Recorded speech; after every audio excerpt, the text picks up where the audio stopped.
There's a studio to join Julie First and Adrian Moorhouse.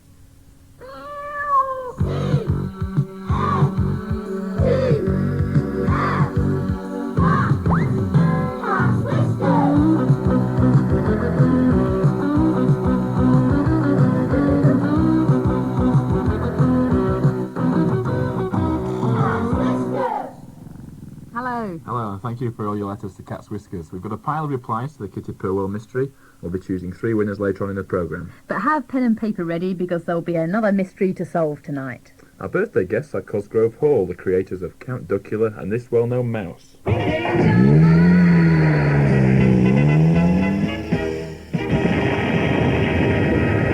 And we'll be hearing how Danger Mouse and other cartoons are created later. But now, let's take you back in time. But where to and with whom? See if you can work out which famous person is writing this mystery history diary.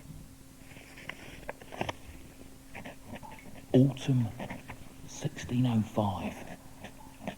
Dear Diary, just time to jot down a few thoughts before things really start hotting up round here. The lads and I are all agreed James must go. Let's hope this plan goes off better than the last few failed attempts. I told Catesby those poison donuts would never work. And as for Thomas Percy and his ludicrous idea of drilling a hole in the bottom of the Royal Barge, complete and utter bilge. No. This is the plot. This is the big one. If this doesn't knock old Jim off his throne, nothing will. Boy, it's miserable down here in this cellar. Tush, where are those fools? What's keeping them? Typical, innit? Imagine turning up without so much as a box of matches between the lot of them. Of all the things to forget. Still, when this little lot goes off, it'll all have been worth it. I guarantee it will raise the roof. There'll be fireworks tonight. If by any chance you haven't got that, then we'll be giving the answer out in November's programme. No, sorry, I meant at the end of this programme. Well, something that gets you thinking a little bit more are Spamchester whodunits, and the last one was no exception. Most of you worked out that Hazel Twig kidnapped poor little Cupcake the dog. Now, the reasons for that were that Hazel had been oiling her cricket bat that day, and the smell of linseed oil was found on the ransom note. Also, Dogsbody discovered some sausages in her fridge. As Hazel's a vegetarian, then they must have been to entice the dog. Eliminating the other 2 suspects was a bit more difficult. Orson Ryder was American and would have written sidewalk instead of pavement and garbage can instead of rubbish bin in the ransom note. And Claude Frox was eliminated because he wrote the number 7 in a continental style, different again from the ransom letter. So, our 3 winners. Okay. You go first, Adrian. The first winner is Laura Cade from East Sussex. And our second one is Robin Carmody from Swanscombe in Kent. The third winner, Leonie Parkins from St John in Jersey. Congratulations, and fingerprinting kits are on the way to you. And now on to tonight's Spamchester mystery.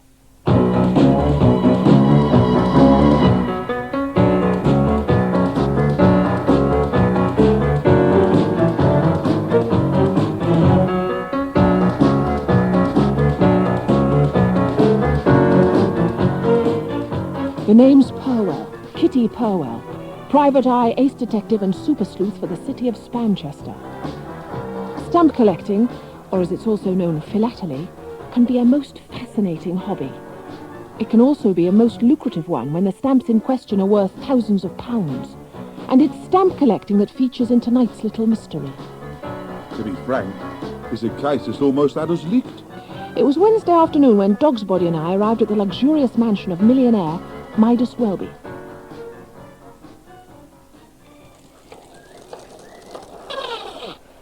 Right, you old chap, here we are. Ah, Miss Purwell, I'm Imelda Welby. I'm so glad you're here. It's been so awful. Come in, and I'll tell you all about it. Now, Mrs. Welby, you just explain exactly what happened and we'll take down a few notes. Dogsbody, pencil, pad, get scribbling. Roger, KP. Well, it all happened yesterday evening, you see. It was 7 o'clock. Everything was just the same as usual. Midas, my husband, was sitting over there at the table, examining some of his most valuable stamps.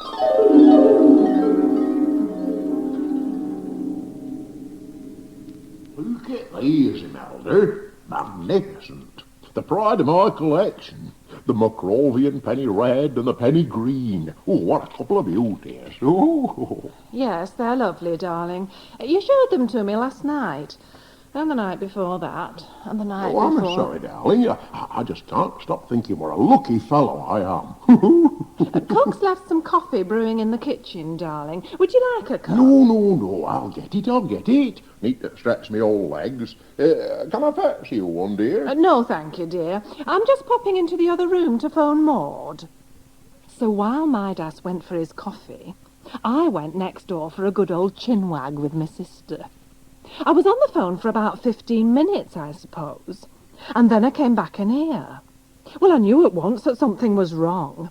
Midas was slumped over the table, almost unconscious. Midas, what's happened? Are you all right?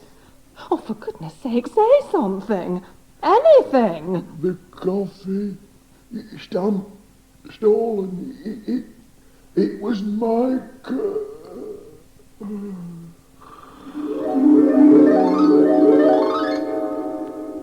And that was exactly how it happened, Miss Purwell. Look over there in the armchair. He's still sleeping. Is he going to be okay? Oh, yes. The doctor says that somebody must have put a sleeping powder in his coffee. Mrs. Welby, do you know what stamps are actually missing? Oh, well, yes, I do. And that's the curious thing.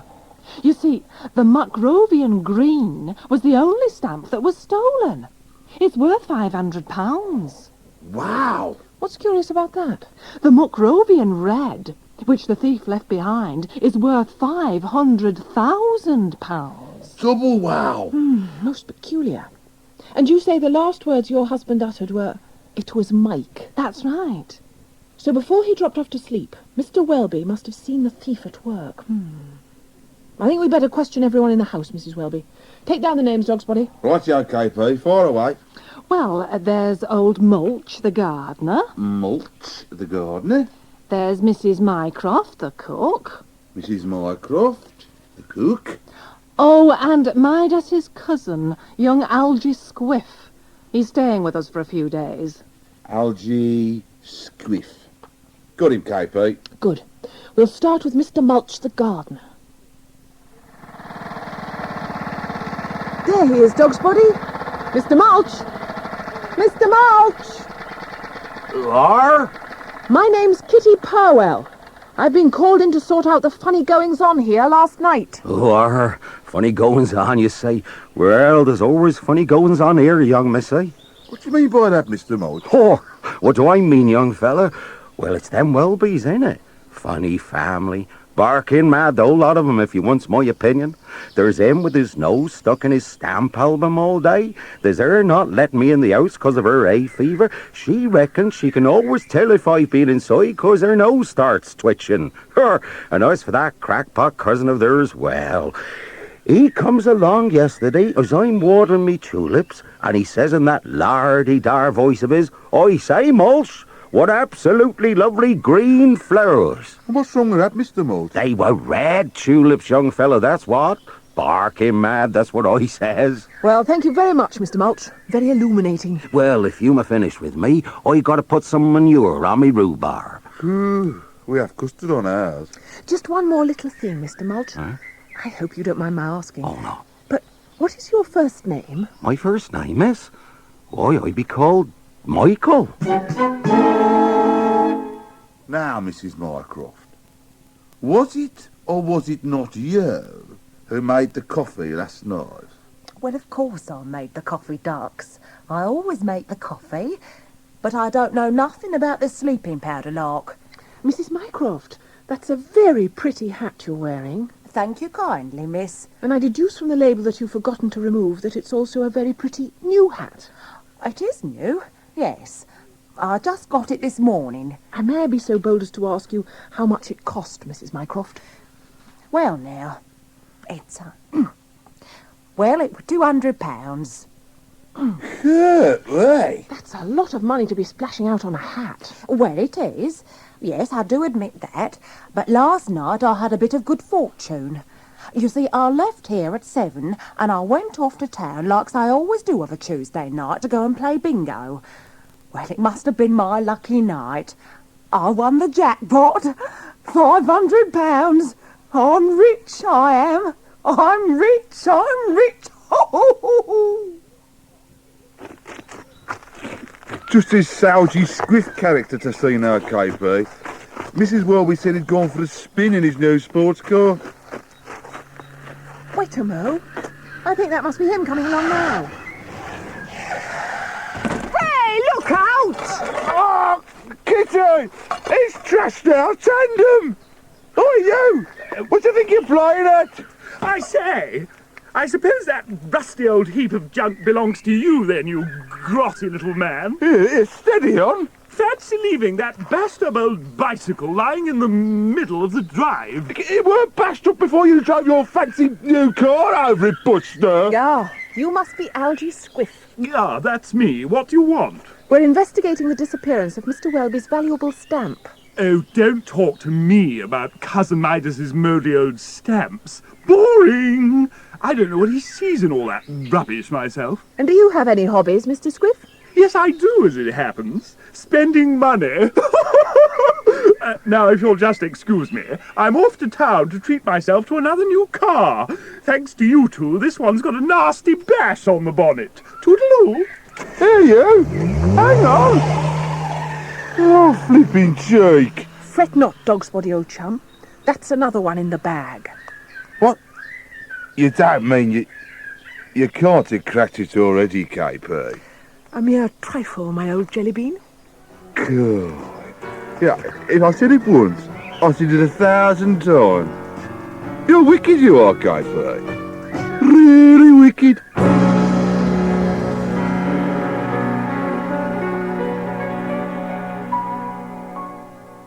So who did steal a Macrovian penny green, and why did they leave the even more valuable Macrovian red? Who was Midas Welby referring to when he said it was Mike? Michael Mulch, the gardener, perhaps? Or Mrs. Mycroft, the cook? Then, of course, there's his cousin, Algy Squiff. There are 2 clues that point to who done it, and another 2 that eliminate the innocent parties. So let's see if you can discover who stole the stamp with a bit of first-class deduction. And the Cat's Whiskers address will be at the end of the programme as usual. Don't forget you'll need the address for our pet competition.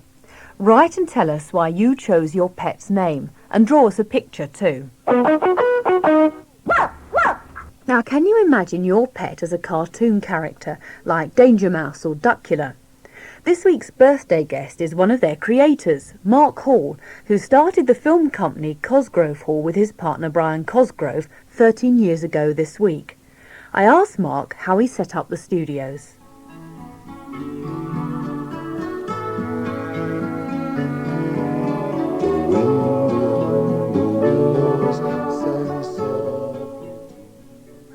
Well, we moved in here in 1976 in May, and it was very special for me because it was my birthday.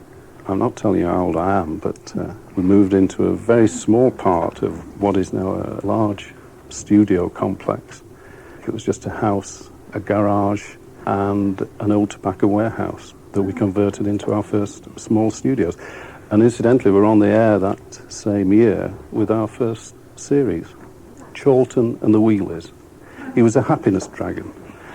And we called him Chorlton because we'd just set up new studios in Chorlton cum Hardy. Well, how do you go about creating a cartoon or animation film? I mean, there must be lots of people involved. An animation film is a team effort. It starts with the guy or the gal who draws the first drawing of the character, whether it's Danger Mouse or Penfold or Duckula or Igor or Nanny, or sculpts Toad or Moley. Without that, the animators then can't work, and yet the animators in their own right are artists. Well, Danger Mouse is a really popular series. How did it come about? I suppose it started on a boat on the Thames with Brian Cowgill, who said he thought there was room in the world for another mouse. And from there it started. He's the greatest, He's fantastic. Wherever there is danger, he'll be there. Danger Mouse. Amazing. Danger Mouse. Astounding. Danger Mouse. Danger Mouse would have been our most successful series so far, but having said that, Duckula is beginning to overtake Danger Mouse. Can you tell us about some of the different techniques used in animation? Danger Mouse is a flat drawn technique on flat cells, and a lot of drawings go into that, 25 every second's worth of film. The Wind in the Willows kind of animation is the same technique, in as much that the camera is advanced one frame at a time, but you're talking about characters that are in 3 dimensions, like a doll or a piece of sculpture.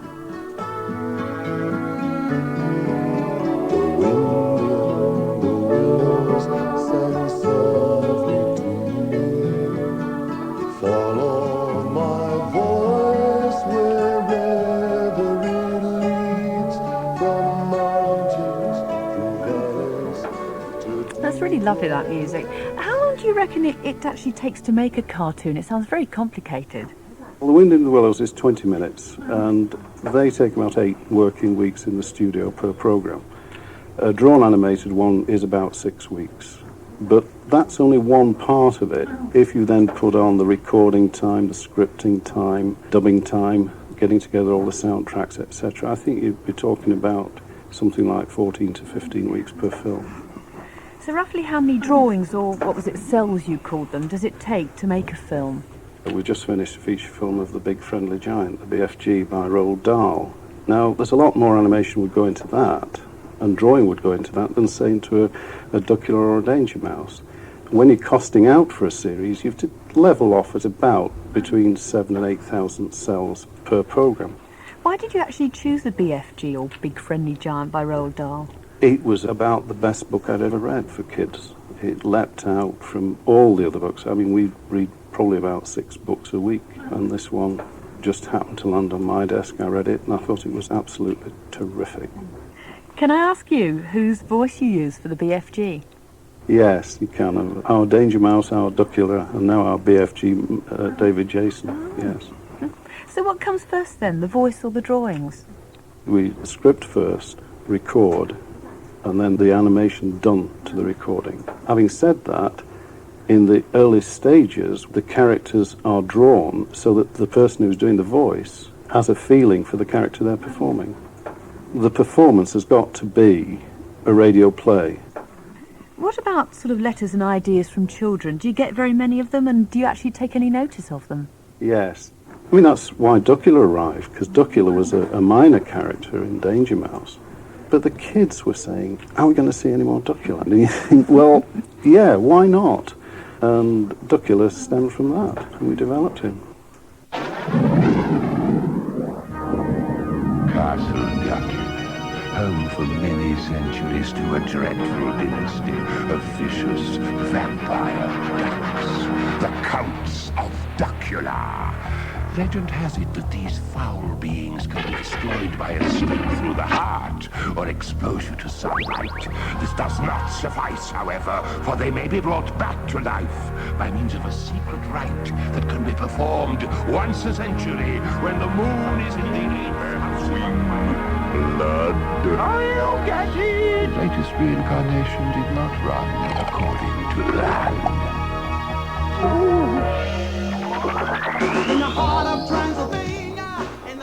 Count Duckula is from a long line of vampire ducks, but he has got a problem. He's a vegetarian. There's Nanny, who looks after him and mothers him, and Igor, his manservant, who is always trying to get him to tread the straight and narrow and become a proper vampire and give up vegetarianism forever. But he won't. So are you planning a celebration for the 13th birthday of Cosgrove Hall? Until you mentioned it, no, but now I expect certainly we'll be having some sort of celebration, yes. Well, our birthday guests always choose some music, Mark. Would you like to choose something on behalf of Cosgrove Hall? Well, it's got to be from The Wind in the Willows, if I choose one. And there's a piece of music in there called The Open Road, which I'd very much like to hear.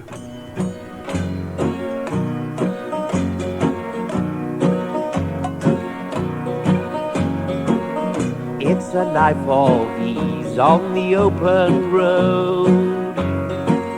Rambling where you please on the open road. Here today and there tomorrow. Wave goodbye to care and sorrow.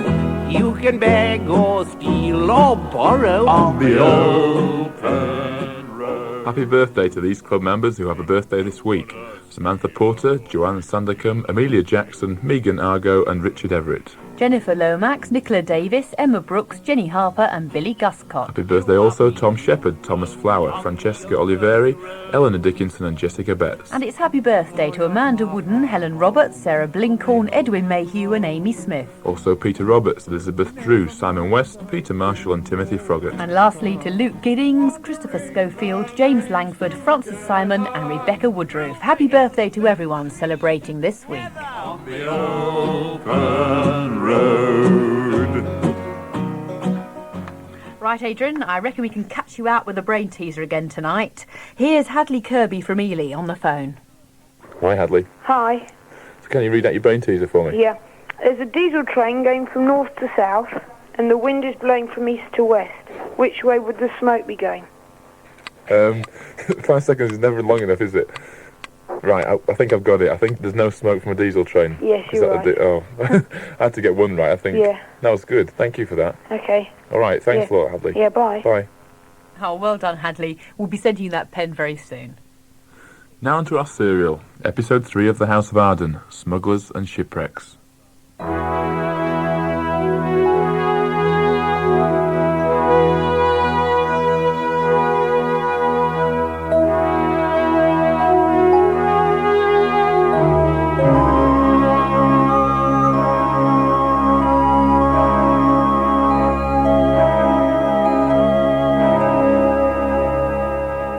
Particularly thrilling had ever happened to Edred and explored Arden Castle. Now that he and his sister Elfrida had come to live in the house at Arden Castle, they'd discovered a wonderful attic room with chests full of old clothes in it.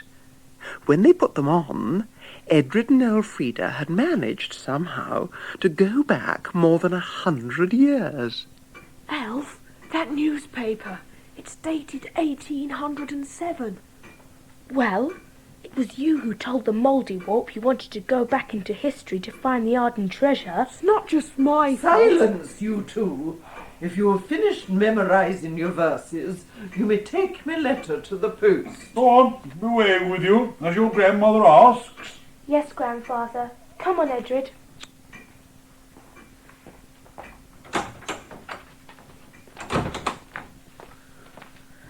Oh, Elf, I don't like it. Let's get back to the attic room and get back into our own time. No, let's go through with it. We'll get to see all sorts of things. We'll be top in history for the rest of our lives. If we ever get back to our lives. What if we can't get back? What if we get found out? Oh, Edred, we won't get found out. No, you two, no bickerings now. Here, look what Cook's got for you. A nice lump of sugar each. Now run along and play. No, we can't. We've got to take Grandmother's letter to the post. Only, you see, Cook, can you keep a secret? Better than most, and well you should know it. But that's just it, Cook. We don't know anything. Something's happened to us and we can't remember anything that happened more than an hour ago. That witch, old Betty Lovell. I'll be bound if she hasn't bewitched the pair of you. Well, you best go and see she'll take off the spell.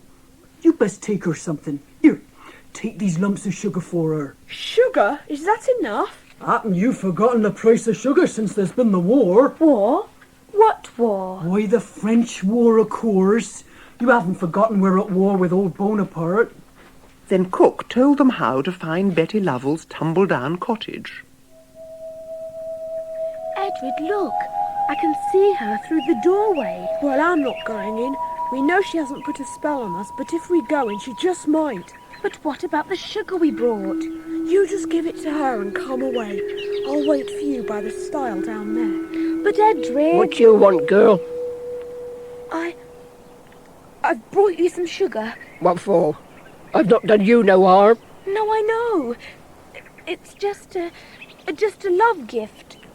A love gift, after all this long time. Never a gift if I had that it wasn't out of fear or to buy my help.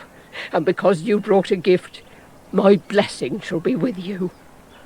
Is there anything else I can do for you? Kiss me. Kiss my cheek. You've come back 100 years to see me. And so, Elfrida kissed the dry, wrinkled cheek. Oh, now I see. Oh, never have I had such a vision. I see how men shall speak in England and their voices can be heard in France. There shall be ships that run under the sea, and ships that ride the clouds like great birds. Peace with you, woman. Grandfather, what are you doing here? Come away, child. Come with me and your brother. I'm sorry, Elf. I had to tell him where you were. Witless hag. How dare you frighten Arden children with your sorcery? Loss to Arden, loss and woe. Your gold will be less and less and your house go down. A likely tale. 'Tis true. As true as that tomorrow the French will land in Limchurch Bay.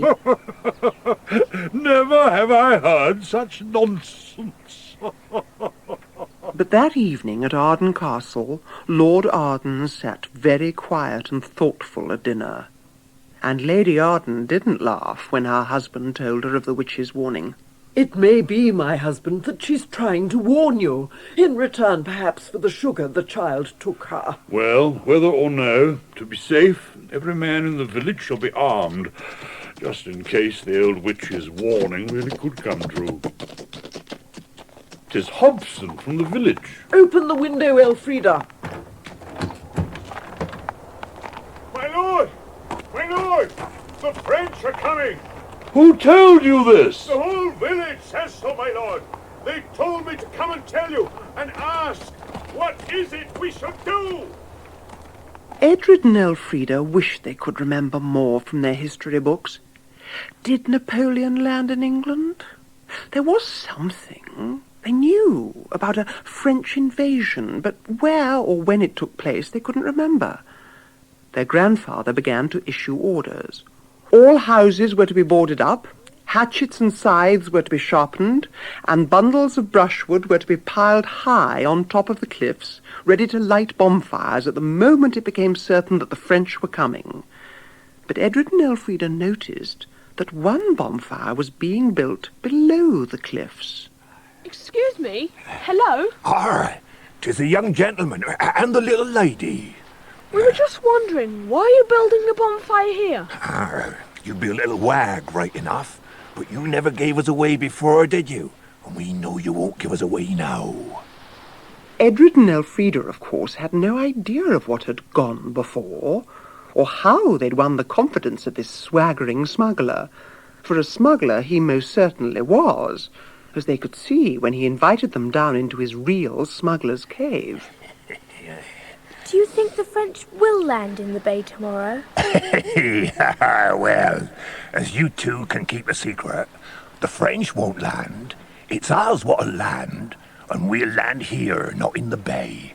And what we'll land is a drop of rum and a yard or two of silk, maybe, eh? That night, despite, or perhaps because of, the unusual day they'd had, the children slept soundly. Until...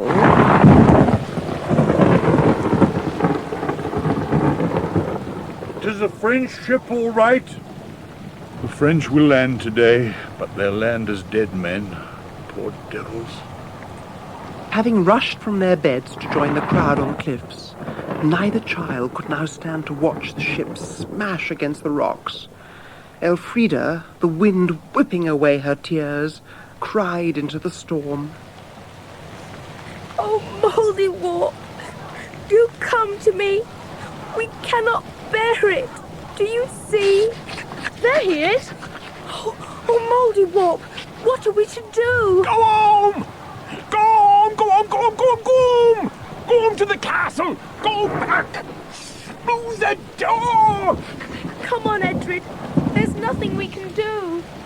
As they ran, the children knew that every man in the crowd would now be ready to risk his life to save the French from the sea. Those very men they'd waited all night to kill. and all they could do was get out of it, get back to a safe, quiet life without shipwrecks and witches. And they ran into the castle and back through the door.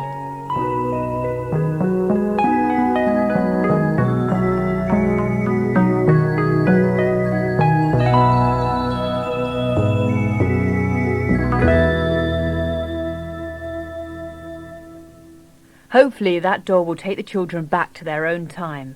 More adventures with Edred and Elfrida next week. Also next week, Biloddy is back with another Cat's Whiskers tale, Grandad's collection. And Dr. Pete will definitely be here to talk about treasure hunting in the Seychelles. But before we go, the writer of the Mystery History Diary was... Guy Fawkes. So I hope we can join you next Sunday. Goodbye. Goodbye.